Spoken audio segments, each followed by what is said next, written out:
ఆంధ్రప్రదేశ్కి సంబంధించిన కొన్ని రాజకీయ పార్టీలు ఆ పార్టీల నాయకులు ఈ పార్టీల నాయకుల కంటే పార్టీల సానుభూతి పరుల కంటే మామూలుగా కొంచెం రాజకీయాలను అబ్జర్వ్ చేస్తూ లేకపోతే టీవీ డిబేట్లు చూసేవాళ్ళు మాలాంటి వాళ్ళతో ఫ్రీక్వెంట్గా మాట్లాడేవాళ్ళు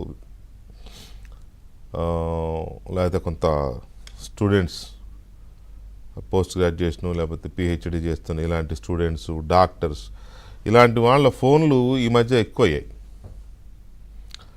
ఎందుకు అని అంటే జగన్మోహన్ రెడ్డి గారి వల్ల గత 5 ఏళ్ళు ఆయన ముఖ్యమంత్రిగా ఉన్న 5 ఏళ్ళేమో మమ్మల్ని రోజు ఫోన్లు చేసి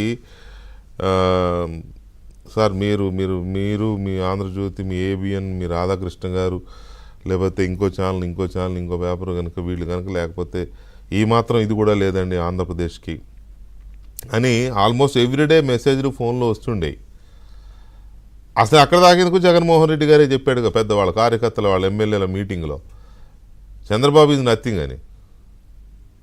చంద్రబాబు ఈజ్ నథింగ్, మన పోరాటం అంతా ఈనాడు ఆంధ్రజ్యోతిని ఆయనంతటా ఆయనే అనౌన్స్ చేసిన ఇది కదా 5 ఏళ్ళు. సరే అప్పుడంటే ఆయన అరాచకానికి ఆయన దాష్టీకానికి ఆయన నియంతృత్వానికి అన్నిటికీ వ్యతిరేకంగా పోరాడింది మేము అంటే మా మీడియా సంస్థ. సో మరి ఇప్పుడెందుకు మళ్ళీ ఆయన టాపిక్కే వస్తుంది అంటే ఆయన గురించి మాట్లాడొద్దు అంటారు. ఎందుకంటే ఎవరు పట్టించుకోవట్లేదు. నేనైతే ఒక ఆయన ఇంకొద్దిగా ఒక మా అడుగు ముందుకేసి చచ్చిన పావుని ఎందుకంటే ఇంకా మీరు దాన్ని ఏదో బతుకున్న పావులాగా మీరు దాన్ని ఇంకా కొట్టాలని చూస్తున్నారు మీరు ఎందుకు అని అంటారు. అదేంటంటే రాజకీయ పార్టీ ఆయన రాజకీయ నాయకుడు దాన్ని ఎట్లా అంటారంటే లేదండి మీకు అర్థం కావట్లేదు, ఆయన మాటల్ని ఎవరూ సీరియస్గా తీసుకోవట్లేదు. ఎందుకంటే ఆయన మాటల్లో సీరియస్నెస్ లేదు, ఇంకా చిన్నపిల్లోళ్ళగా మాట్లాడుతున్నాడు, లేకపోతే ఏదో నేల విడిచి సాము చేస్తున్నట్టుగా మాట్లాడుతున్నాడు.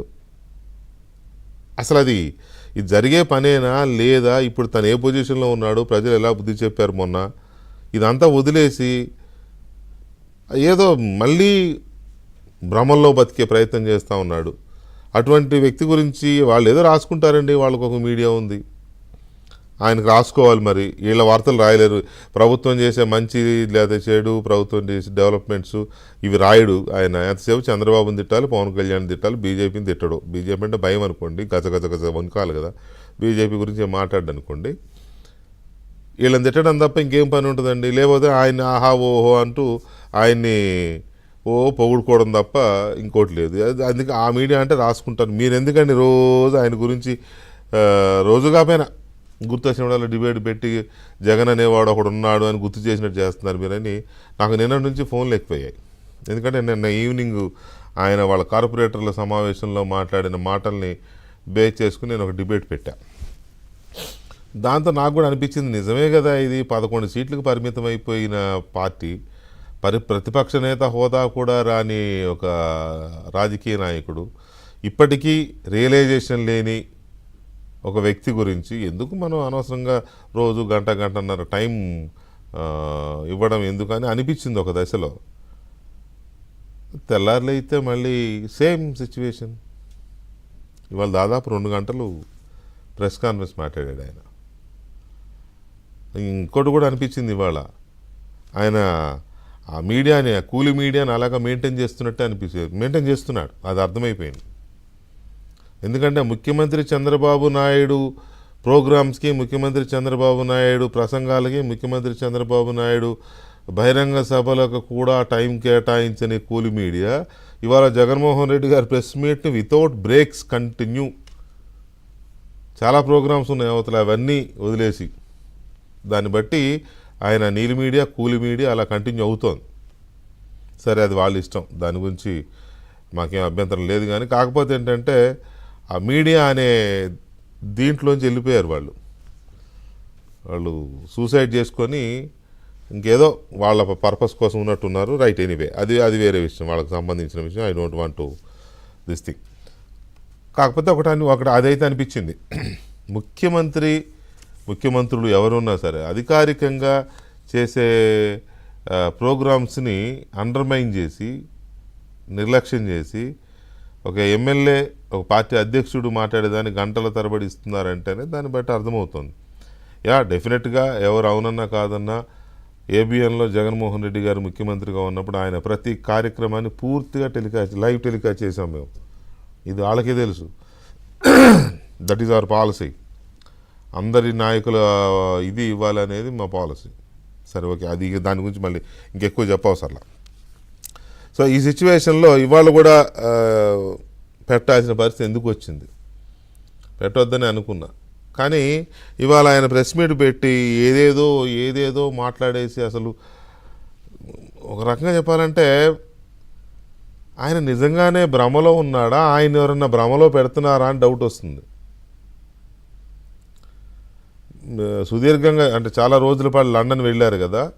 ఆ లండన్లో ఆయన సరే పిల్లల దగ్గరికి వెళ్ళారు, పిల్లలతో ఓకే గడపాలి, ఎవరికైనా ఉంటుంది చిన్న పిల్లలతో గడపాలని. పిల్లల దగ్గరికి వెళ్ళారు. ఆ సమయంలో ఆయన ఇటీవల ఎదురైన రాజకీయ పరిస్థితులు, మొన్నటి ఎన్నికల్లో పార్టీకి వచ్చిన ఫలితాలు, ఇప్పుడు జరుగుతున్న పరిణామాలు, ఎంపీలు వెళ్ళిపోతున్నారు, కొంతమంది ఎమ్మెల్యేలు గోడ మీద ఉన్నారు, కొంతమంది ఎమ్మెల్యేలు స్కాములు బయటపడుతున్నాయి, తర్వాత పార్టీ ఘోరమైన పరాజయాన్ని ఎదుర్కొన్నది, 11 సీట్లకు పరిమితం అయిపోయింది. ఎందుకు ఈ పరిస్థితి వచ్చింది అని తనను తాను సమీక్షించుకొని, తనను వ్యక్తిగతంగా తన నాయకత్వ లక్షణాలను సమీక్షించుకోవడం, అలాగే పార్టీ వైఖరిని, పార్టీ పనిచేసిన తీరుని, వీటన్నిటినీ సమీక్షించుకుని ఒక కొత్త ప్రణాళికతో, గతాన్ని మర్చిపోయి కొత్త ఉత్సాహంతో ఆయన వచ్చి ఆంధ్రప్రదేశ్ రాజకీయాల్లో ఒక చురుకైన పాత్ర, ప్రజల తరపునే ఎవరి కోసం ప్రజల కోసం మాట్లాడతాడని నేను అనుకున్నా. నేనైతే సీరియస్గా భావించా. నిన్న చూస్తే కొద్దిగా డౌట్ వచ్చింది, ఈయన మారినట్లేడు అని. వాళ్ళు చూస్తే కన్ఫర్మ్ అయితే ఏం మారలేదని. ఆయన ఏమంటాడంటే, నేను అప్పుడు 5 ఏళ్ళు ఉన్నప్పుడు ప్రజలను ఆలోచించి కార్యకర్తలను వదిలేశాను అని ఒప్పుకున్నాడు. సరే, అప్పుడు ప్రజల్ని పట్టించుకున్నాడో లేదో అందరికీ తెలుసు, ఇక నేను చెప్పవసరం దాని గురించి. కార్యకర్తలను వదిలేశానని ఆయనే చెప్తున్నాడు. అంటే అటు ప్రజల్ని మమ్మల్ని పట్టించుకోలేదని ప్రజలు చెప్తున్నారు, కార్యకర్తలను పట్టించుకోలేదని ఆయనే చెప్తున్నాడు. అంటే ఇద్దరిని పట్టించుకోలేదన్నమాట. ఇంకెవరినో పట్టించుకున్నాడు. ఆ ఎవరో ఏంటో ఆ స్కాములు అవి కనపడతానున్నాయి. రైట్, దాన్ని కాసేపు పట్టబెడదాం. ఇప్పుడేమంటాడు, ఇక 2.0 నెక్స్ట్ వచ్చే ఇదంతా కూడా మొత్తం కార్యకర్తల కోసమే చేస్తాను ఇక అంటాడు. అంటే ప్రజలను పట్టించుకోడు అనమాట. అది ఆయన చెప్తున్నాడు. ఇక నెక్స్ట్ అంతా కార్యకర్తల కోసమే నేను ఉంటాను అంటే ప్రజల్ని పట్టించుకోను, నాకు అవసరం లేదన్నట్టుగా ఉంది. పైగా ఇంకోటి ఏమంటాడంటే, మళ్ళీ 5 ఏళ్ళు వస్తాం, అధికారంలోకి వస్తాం, నీకు ఈ ఎలక్షన్ అయినాక ఏదో ఇవ్వలేదు అన్నాడు. తొందరగా ఎలక్షన్ వస్తే